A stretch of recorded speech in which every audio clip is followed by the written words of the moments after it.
और खबरें तफसील से। तेलंगाना सेक्रेटेरिएट को ताला डाल दिया गया है। आंध्र प्रदेश और तेलंगाना रियासतों की हुकूमतों के ज़ेर इस्तेमाल रही तारीखी इमारत के बाबत दाखिले पर हुक्काम ने ताला लगा दिया है। सेक्रेटेरिएट में मौजूद बेशतर दफातर को BR के भवन मुंतकिल कर दिया गया है। तमाम ओहदेदारों को हिदायत दी गई थी कि वो इतवार तक तमाम दफातर खाली कर दें। आइंदा 2 सालों के दौरान जदीद तर्ज की सेक्रेटेरिएट इमारत तामीर करने का ऐलान किया गया है। दशहरे के बाद पुरानी सेक्रेटेरिएट इमारत मुनहदिम करने की कार्रवाई का आगाज हो सकता है। नाजरीन को बता दें कि तकरीबन 6 दहाइयों तक इस दफ्तर से सरकारी कामकाज होते रहे हैं। यहाँ इस इमारत में 1952 में सरकारी उमूर की अंजामदही शुरू हुई थी।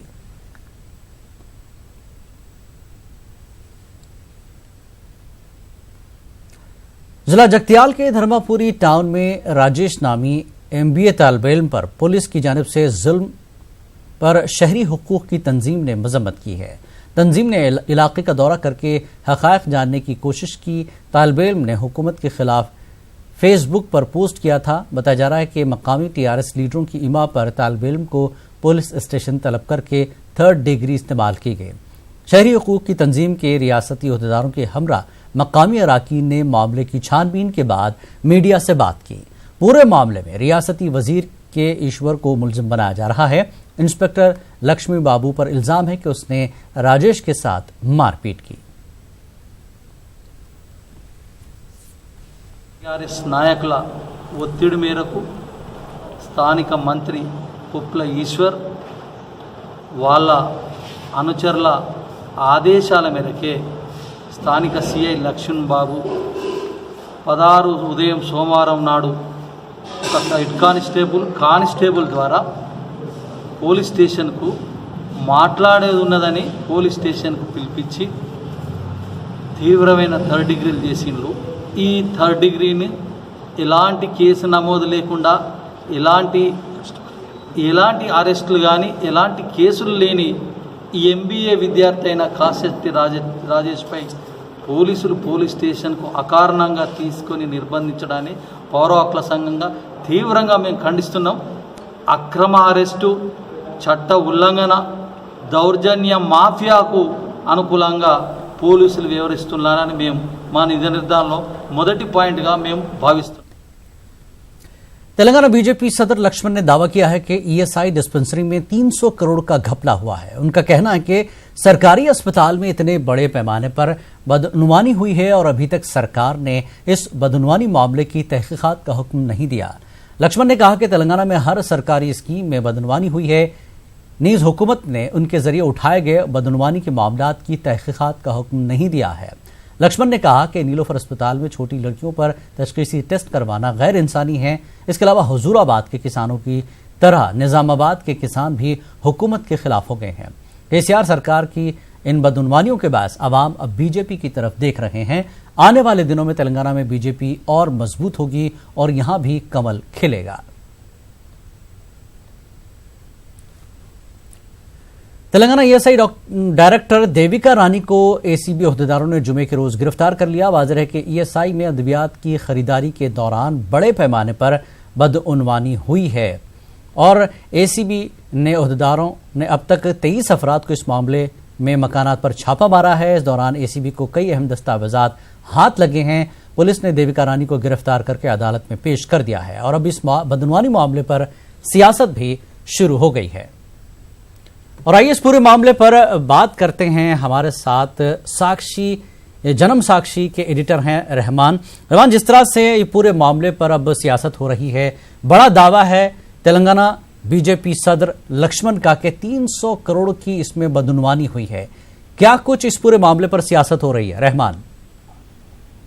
जिलानी साहब देखिए, जो ESI हॉस्पिटल में जो करप्शन एलिगेशंस लगे हुए है, वहाँ पे जितने लोग इन्वॉल्व हुए लोगों को ऑलरेडी अरेस्ट कर लिए जी TRS हुकूमत ने जी।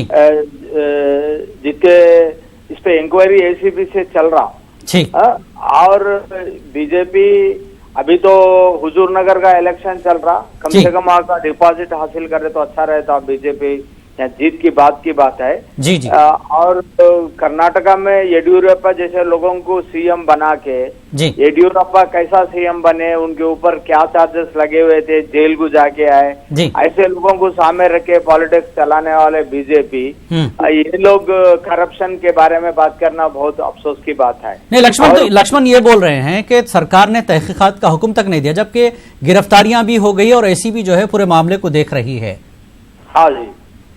और महाराष्ट्र जो स्टेट है, पड़ोसी स्टेट, वहाँ बीजेपी की हुकूमत है, वहाँ के लोग लक्ष्मण का जो इल्जाम है कि सरकार इस पर जो है इंक्वायरी नहीं कर रही, जबकि सरकार ने गिरफ्तार भी किया, सरकार की तरफ से गिरफ्तारियां हुई, ठीक है, अदालत में पेश कर दिया गया है, तो क्या ये इंक्वायरी नहीं है? एक तरह से इंक्वायरी तो हो ही रही है। Anti corruption bureau department ACB वाले इंक्वायरी कर रहे हैं उस पर, ठीक, ऑलरेडी अदालत में वो लोगों को पेश कर दिए, वो लोगों को बगैर इंक्वायरी का एसीबी कार्रवाई कभी भी नहीं करता। ACB one of the prestigious investigation bureau है तेलंगाना स्टेट का, जैसा सेंट्रल में सीबीआई रहता, ऐसा ये लोग सेंट्रल में हुकूमत है, यहाँ कुछ हो रहा तो ये लोग, यानी सरकार की कार्रवाई चल रही है इस पूरे मामले पर? चल रही है, बिल्कुल चल रही है। तो फिर बीजेपी इस पर सियासत कर क्यों रही है? यानी सिर्फ एक तरह की सियासत है और इलेक्शन सामने है। ये लोगों को इश्यूज नहीं मिल रहे हैं, पब्लिक पे जाके काम करने के लिए इश्यूज नहीं मिल रहे हैं। लक्ष्मण साहब ने तेलंगाना असेंबली में 119 सीट्स में ये लोग एक ही सीट जीत के आए। ये लोगों को रिप्रेजेंटेशन ही नहीं है तेलंगाना स्टेट असेंबली में, जो इश्यूज नहीं है उसको इश्यूज बनाना बोल के देख रहे हैं लोग, पब्लिक भी ये लोगों को। नहीं, लेकिन रहमान, बीजेपी का एक दावा किसी हद तक सही भी है कि क्योंकि अरेस्ट हुए हैं वहां के जो डायरेक्टर हैं ईएसआई की, वो अरेस्ट होती हैं, लोगों के घर पर छापे हो रहे हैं, कुछ तो हुआ जरूर है यहाँ पर। हाँ हुआ, कुछ नहीं हुआ तो गवर्नमेंट की तरफ से नहीं होता, कुछ होते, हुकूमत जैसा एक शिला विग्रह का जैसा नहीं रहता, हुकूमत जो सियासत रहते हैं या रियासत में चलते रहते हैं, थोड़े इश्यूज डेफिनेटली चलते हैं, उसको आइडेंटिफाई करना। लेकिन रहमान, जिस तरीके से बड़े पैमाने पर धांधली का बात हो रही बीजेपी की तरफ से, 300 करोड़ की बात हो रही, फिर एसीबी के दावे में ये बताया जा रहा है कि 100 से 200 करोड़ की बात जुमे के दिन सामने आई थी। बहरहाल 1 करोड़ हो, 2 करोड़ हो या 300 करोड़ हो, करोड़ों की हेरा फेरी हो रही है। इसमें सिर्फ डायरेक्टर या कुछ छोटी मछलियां नहीं, इससे कंसर्न जो मिनिस्ट्री है, मिनिस्टर है, उनके पास इसकी जानकारी नहीं है। कैसे ये तमाम ओहदेदार काम कर सकते हैं?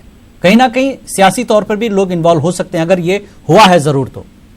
अगर जो हुआ तो पूरा इंक्वायरी कंप्लीट होने के बाद अपन बात कर सकते हैं जी। बेसलेस एलिगेशंस अपन नहीं कर सकते हैं जी। जो इंक्वायरी चल रहा है इसके बारे में, इंक्वायरी कंप्लीट होने के बाद पूरा रिपोर्ट। मैं ये जानना चाह रहा हूं, क्या ओहदेदार, सरकारी ओहदेदार इतना बड़ा घपला कर सकते हैं क्या?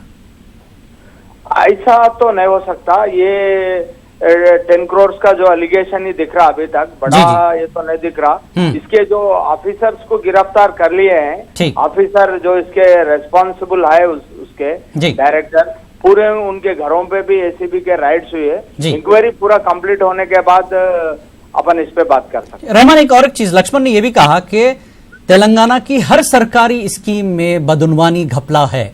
अगर तहकीकात की जाए तो हर स्कीम में हेरा फेरी हुई है, ये कहना है।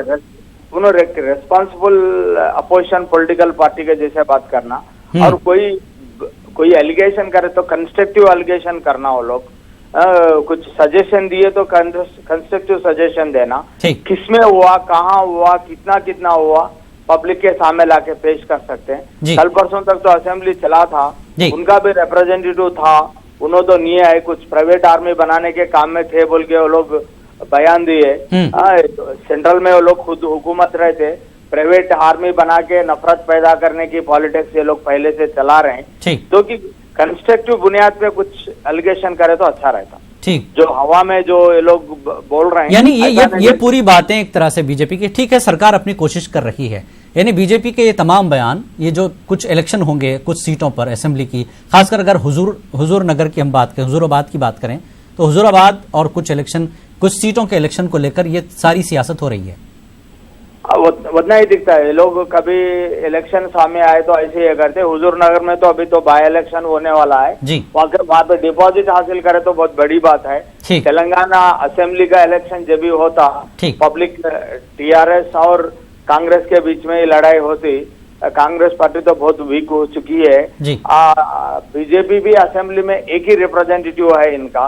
तो अच्छे इश्यूज को लेके, कंस्ट्रक्टिव इश्यूज लेके पब्लिक में आके काम करे तो ये लोग कामयाब होंगे। सिर्फ इस वक्त जो है ज़मीनी इंतखाबात को देखते हुए एक तरह की सियासत है। बहुत बहुत शुक्रिया रहमान इस पूरी बातचीत के लिए। तो ये थे जन्म साक्षी के एडिटर रहमान, जो कि उन्होंने तफसीली बात की कि कंस्ट्रक्टिव तौर पर अगर सियासत की जाए तो सरकार चीज़ों को देख रही है। उनका कहना है कि तहकीकात जारी है, अरेस्ट हो रहे हैं, लेकिन जिस तरह के इल्जामात बीजेपी की तरफ से लग रहे हैं उसकी साफ तस्वीर इन तहकीकात के बाद ही नजर आएगी कि वाकई ईएसआई में कितना घपला हुआ है। आगे बढ़ेंगे। कांग्रेस लीडर पूनम प्रभाकर ने कहा कि टीआरएस के गुरूर को तोड़ना है तो हुजूर नगर में कांग्रेस की जीत जरूरी है। कांग्रेस की जीत से यहां के अवाम को भी राहत मिलेगी। अब हुजूर नगर के अवाम की यह जिम्मेदारी है कि वो कांग्रेस की जीत को यकीनी बनाए ताकि जमहूरियत को बाकी रखा जाए और रियासत से सियासी खौफ के माहौल को खत्म किया जाए। जिला निजामाबाद के बोधन टाउन में नरसी टाउन जाने वाली सड़क पर गड्ढों का हल निकालने की दरख्वास्त बारहा की गई थी, लेकिन उसे नजरअंदाज कर दिया गया, जिसके बाद मकामी नौजवानों ने अपनी मदद आपकी असास पर गड्ढे भरने और सड़क को हमवार करने का काम शुरू किया। इस सड़क पर गाड़ियां चलाने वालों ने मकामी लोगों के इस इक़दाम की सताइश की और रजाकाराना तौर पर उन्हें अतियात दिए।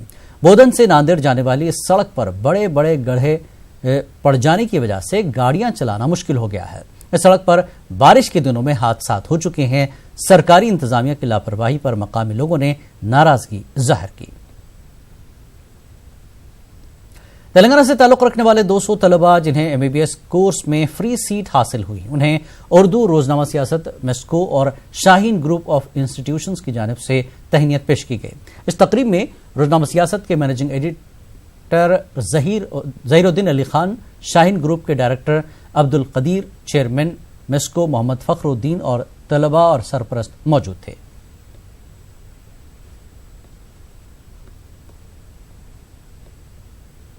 तमाम स्टूडेंट्स जो गवर्नमेंट मेडिकल सीट हासिल करने में कामयाब हुए, उनको यहाँ पर ऑनर किया गया। बड़ी खुशी के लम्हात थे। मैं स्टूडेंट्स को, पेरेंट्स को मुबारकबाद दूंगा। ये बच्चे इंशाल्लाह आइंदा 5 साल के बाद अपनी इंटर्नशिप मुकम्मल करके अगर मुल्क के जो 20 बेहतरीन मेडिकल कॉलेजेस और हॉस्पिटल्स है, All India Institute of Medical Sciences, Christian Medical College, Tata Memorial Hospital, Saint John's, ऐसे इदारों में अगर दाखिला लेते हैं तो मेस्को इनकी पूरी पोस्ट ग्रेजुएट 3 साल की टीचिंग में उनको सपोर्ट करेगा और फीस पूरी तौर पे स्पॉन्सरशिप करेगा। ये इंकरेजमेंट इन बच्चों को मेस्को की तरफ से दिया जाएगा ताकि आइंदा आने वाले नस्लों में भी एक कंपटीशन का जज्बा पैदा किया जाए। आज़ाद लिटरेरी फोरम के ज़ेर एहतमाम उर्दू सहाफ़त और शहरी समाज की जिम्मेदारियों के मौजू पर एक सेमिनार मुनक़्क़िद किया गया। Media plus auditorium gun foundry में मुनक़्क़िदा सेमिनार में हैदराबाद से ताल्लुक़ रखने वाले नामवर सहाफ़ियों ने अपनी बात रखी। सहाफ़ियों ने कहा कि हर तक़रीब और सेमिनार में उर्दू को रोज़गार से जोड़ने की बात कही जाती है, लेकिन इस पर अमल नहीं होता। मौलाना आज़ाद नेशनल उर्दू यूनिवर्सिटी के प्रोफेसर मोहम्मद मुस्तफ़ा अली सरवरी ने कहा कि आज भी प्रिंट मीडिया अपना मकाम रखता है और जो खबरों को उर्दू अखबारात शाया करते हैं और जिन मसलों को उर्दू मीडिया सामने लाता है, इन खबरों को दीगर ज़बान के मीडिया सामने नहीं लाते। इस सेमिनार की सदारत चेयरमैन तेलंगाना उर्दू अकेडमी रहीमुद्दीन अंसारी ने की। इस दौरान तेलंगाना माइनॉरिटी रेजिडेंशियल स्कूल्स को तनकीद का निशाना बनाया गया।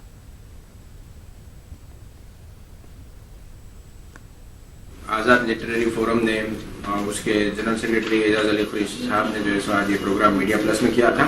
मकसद ये था कि उर्दू अखबार में बहुत अच्छी रिपोर्टें शाया हो रही हैं, लेकिन बहैसियत शहरी समाज क़ारीन की जो जिम्मेदारियाँ होती है या समाज में रहने वालों की जो जिम्मेदारियाँ होती है, उसमें कहीं ना कहीं हमारे से कोताही हो रही है।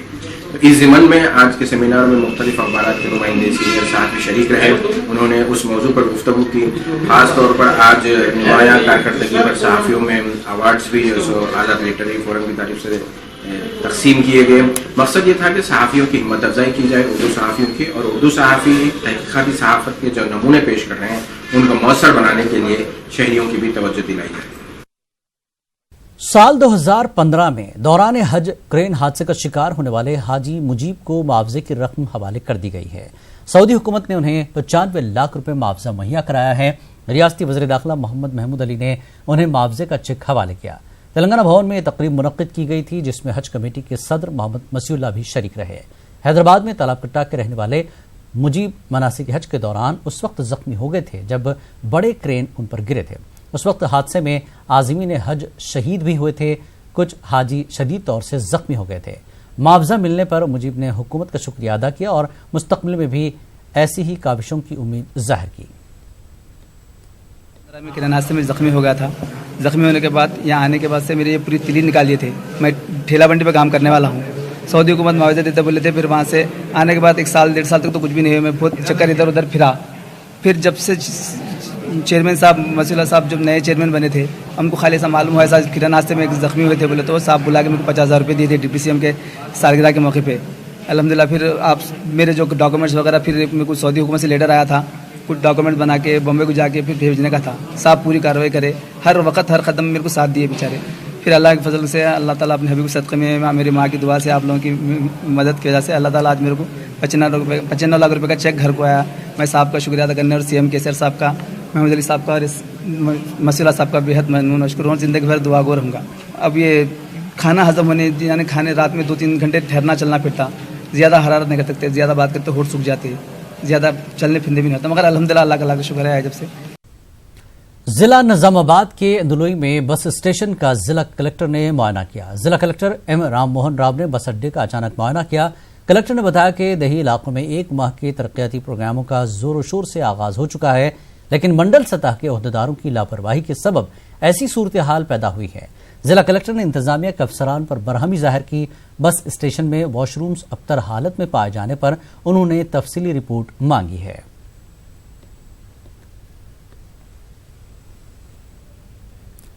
वरंगल शहर में डकैती और चोरियों के मामले थमने का नाम नहीं ले रहे हैं। वरंगल शहर में चोरी का ताजा मामला पेश आया है और हैरत की बात तो यह है कि पुलिस स्टेशन के करीब कपड़े की दुकान में चोरों ने खुफल शिकनी करते हुए चोरी की वारदात अंजाम दी।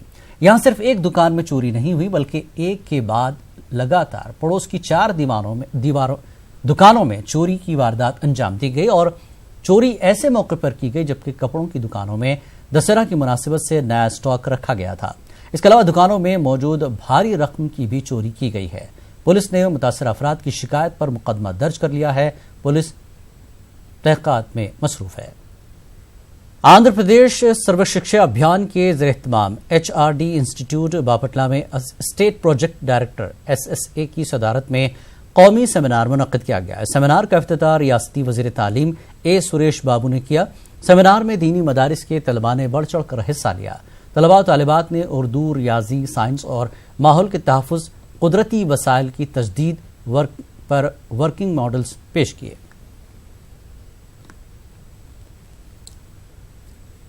MIM अदूनी की जानिब से कदीम बस स्टैंड के करीब जंजीरी भूख हड़ताल की गई। इस मौके पर MIM पार्टी के लीडर जुनैद ने कहा कि अदूनी शहर के तमाम सरकारी दवाखानों में डॉक्टर्स की कमी के बायस मरीजों को काफ़ी नुकसान उठाना पड़ रहा है। आवाम की जानिब से MRO और RDO को कई मरतबा याददाश्त पेश की गई, लेकिन हुकूमत इस पर तवज्जो नहीं दे रही है। शहर के RDO साहब को तकरीबन 3 या 4 मरतबा मेमोरेंडम पेश किए हैं। इस वजह से तो अदूनी में 2 एरिया हॉस्पिटल में उस एरिया हॉस्पिटल में तकरीबन 20 डॉक्टरों की कमी है। तो ये कमी जो डॉक्टरों की है इसको बताते हुए और रात के वक्त प्राइवेट नर्सिंग होम से जो भी पेशेंट जा रहा है रात के 10 बजे के बाद उसे अंदर नहीं लिया जाता, बाहर से बाहर भेजा जाता। या तो डॉक्टर नहीं है या तो डॉक्टर गाँव हुए हैं बोल के नर्स बाहर से भेज देते हैं। तो पेशेंट्स को ऐसी तकलीफ हो रही है, यहाँ तक कि जान भी जा रही है। तकरीबन 15 साल से ऐसा हो रहा है। और हम लोग जो है हमारी पार्टी की तरफ से RDO साहब को 3 या 4 मरतबा मेमोरेंडम दिए हैं। तो मेमोरेंडम लेकर RDO साहब हमारे से कह चुके हैं कि बुला के बात करेंगे, DMO मित्रों को इन्फॉर्म करेंगे, प्राइवेट नर्सिंग के ऑफिशियल वाले डॉक्टरों से बात करेंगे बोल के 3-4 महीने से कहते आ रहे हैं, लेकिन कोई भी इसका फैसला नहीं हुआ। इस वजह से हम आज हमारी पार्टी की तरफ से आधुनिक शहर के आवाम के वास्ते एहतजाज करके हड़ताल बैठे हैं और इसके बाद जो है अगर फैसला नहीं आया तो हम लोग रैली के साथ कलेक्टर ऑफिस जाएंगे, कलेक्टर के पास मेमोरेंडम पेश करेंगे और हमारे पार्टी के सदस्य साहब बैरिस्टर रसूलुद्दीन अवैसी साहब हमारे को लेटर दिए हैं कि अगर फैसला नहीं हुआ तो आप मेरा लेटर लेकर हेल्थ मिनिस्टर तक जाएं और उनसे मेरा लेटर पेश करें और उनसे भी रिक्वेस्ट करके इस काम को कामयाब करें। आज आधुनिक शहर में मजलिस इत्तेहाद उल मुस्लिमीन की तरफ से हमारे डिस्ट्रिक्ट कन्वीनर जुनैद साहब और गुलाम हुसैन की बात में आधुनिक एरिया हॉस्पिटल जनरल हॉस्पिटल्स 2 है, उधर और परवीन से प्राइवेट नर्सिंग बहुत ज्यादा है। आधुनिक एरिया हॉस्पिटल में इक्विपमेंट्स नहीं है सर का, डॉक्टर सही मानों में पूरे मुकम्मल नहीं हो, जैसा सिर्फ आधुनिक एरिया हॉस्पिटल में 5 डॉक्टर है, 21 डॉक्टर होने के बदले 5 डॉक्टर है। बाकी के डॉक्टर्स अभी तक गवर्नमेंट उसको अपॉइंट नहीं करी। लास्ट गवर्नमेंट रहते, ये गवर्नमेंट भी रहते, आज करेंगे कल करेंगे बोल के ऐसे जना काट रही। करनूल में रुकन असम्बली हफीज खान ने अपने दफ्तर में जिला अक़लियती बहबूद अफसर के साथ एक जायजा इजलास मुनक्किद किया। इस मौके पर उन्होंने अक़लियती बहबूद अफसर से पिछली हुकूमत की स्कीमों से मुताल्लिक़ जानकारी हासिल की। उन्होंने न्यूज़ 18 उर्दू से बातचीत करते हुए कहा कि YSR हुकूमत अक़लियतों की तरक्की के लिए काफ़ी संजीदा है। उन्होंने कहा कि करनूल में उर्दू मीडियम डिग्री कॉलेज के क़याम के लिए कोशिशें की जा रही हैं। आज डिस्ट्रिक्ट माइनॉरिटी वेलफेयर ऑफिसर के साथ जो है बैठकर माइनॉरिटी वेलफेयर के स्कीम्स के बारे में बातचीत हुई है। ज़्यादातर मैं जो है तवज्जो एजुकेशन के ऊपर दे रहा हूँ एंड एक हॉस्टल ऑलरेडी अप्रूव्ड है बट लैंड अलोकेशन नहीं हुआ है एंड पोस्ट अलोकेशंस नहीं हुए हैं, तो उसके बारे में भी अभी हम लोग फ़ोन करके प्रिंसिपल सेक्रेटरी साहब से बात करें। और उसी तरीके से मैं कलेक्टर साहब को भी एक रिप्रेजेंटेशन और माइनॉरिटी वेलफेयर ऑफिसर को भी एक रिप्रेजेंटेशन दिया हूँ। हमारे करनूल में क्योंकि माइनॉरिटीज़ ज़्यादा हैं तो एक डिग्री उर्दू कॉलेज होना बोलकर, एक ट्रेनिंग सेंटर होना, एक पोस्ट मैट्रिक बॉयज़ हॉस्टल होना एंड वुमेन्स वर्किंग हॉस्टल एक होना, एक residential good residential minority school होना एंड रेसिडेंशियल जूनियर कॉलेज होना। तो ये चीज़ों से जो है एजुकेशन में जो पीछे हो गए हैं माइनॉरिटी कम्युनिटी, उसको जो है आगे लेके आने की कोशिश कर सकते हैं। तो उसके लिए जो इंफ्रास्ट्रक्चर होना है, उसके लिए जो पेपर वर्क होना है, वो सब जो है हमारे माइनॉरिटी वेलफेयर साहब और कलेक्टर साहब को बोलकर ऊपर तक हायर ऑफिशियल्स तक लेके जाने की ये कोशिश चल रही है। उसी तरीके से हमारे हरदिल अजीज CM साहब जो है पास्टर्स को, क्रिश्चियन पास्टर्स को 5,000 रुपीज़ की स्कीम रखे हैं, तो उसके बारे में भी हम लोग लोगों को बता रहे हैं, उनके एप्लीकेशंस ले रहे हैं। उसी तरीके से मौज़न एंड इमाम के लिए जो है 10,000 और 5,000 की स्कीम है, तो उसके भी जो है सब लोगों को हम लोग एजुकेट कर रहे हैं और कितने लोगों को ड्यू है और कुछ लोगों को ऐड कर सकते, क्या हमारे टारगेट्स को कुछ बढ़ा सकते क्या बोलकर भी बात हो रही है। उसी तरीके से फाइनेंस कॉर्पोरेशन में भी, क्योंकि मेरी कॉन्स्टिट्यूंसी जो आंध्र प्रदेश स्टेट में सबसे ज्यादा मुस्लिम पॉपुलेटेड कॉन्स्टिट्यूंसी है, तो उसका भी टारगेट कुछ बढ़ा सकते हैं क्या बोलकर लोन्स के लिए। हुकूमत आंध्र प्रदेश की जानिब से अक़लियतों को खुद रोजगार से जोड़ने के लिए कर्ज देने का ऐलान किया गया है। अक़लियती तबके के लिए हुकूमत ने AP माइनॉरिटी फाइनेंस कॉर्पोरेशन की जानिब से कर्जजात फराहम करने का ऐलान किया। दरख्वास्त गुजार अपनी दरख्वास्तें 31 अक्टूबर तक ऑनलाइन दाखिल कर सकते हैं। Andhra Pradesh minority finance corporation की एग्जीक्यूटिव डायरेक्टर सबिहा परवीन ने यह जानकारी दी। स्कीम के तहत 2 लाख रुपए तक का कर्ज 50% रियायत के साथ दिया जा रहा है। मजीद तफसीलात के लिए फोन नंबर 9849901149 पर रब्त किया जा सकता है। के लिए माइनॉरिटी फाइनेंस कॉर्पोरेशन की तरफ से माली हालत सुधारने के वास्ते लोन्स के वास्ते OBMS लोन्स जो ऑनलाइन शुरू हुआ है, उसकी आखिरी तारीख जो है 30 तारीख सितंबर थी, लेकिन अवाम की गुजारिश पर ये ऑनलाइन के प्रॉब्लम्स, टेक्निकल प्रॉब्लम्स की वजह से लोन्स अप्लाई कर लेने की आखिरी तारीख जो है हुकूमत आंध्र प्रदेश की तरफ से 30 तारीख सितंबर से बढ़ाकर 31 तारीख अक्टूबर तक कर दी गई है। और आवाम से गुजारिश है कि वो सुकून से अपने जो भी अर्जी है ऑनलाइन में सुकून से कर ले सकते हैं। मी सेवा या कोई भी नेट सेंटर जाके ऑनलाइन कर ले सकते हैं। करनूल के कदीम शहर में वाक़ doctor Abdul Haq edit Urdu upper primary school में बज़्म उर्दू करनूल की जानिब से मुशायरे का अहतमाम किया गया। शेरी नशस्त का आगाज़ शेख मुख्तार की क़रात कलाम पाक से हुआ। वहाब सफदर ने हदियानात पेश की। यासर बुखारी यासर ने मनक़बत इमाम हुसैन सुनाई। इसके बाद बाज़ाब्ता मुशायरे का आगाज़ हुआ। सैयद जाकिर हुसैनी मेहमान खुसूसी थे और अब्दुल रहीम ने सदर की जिम्मेदारी निभाई। मुशायरे की कार्रवाई जनाब अब्दुल जलील इरम ने अंजाम दी।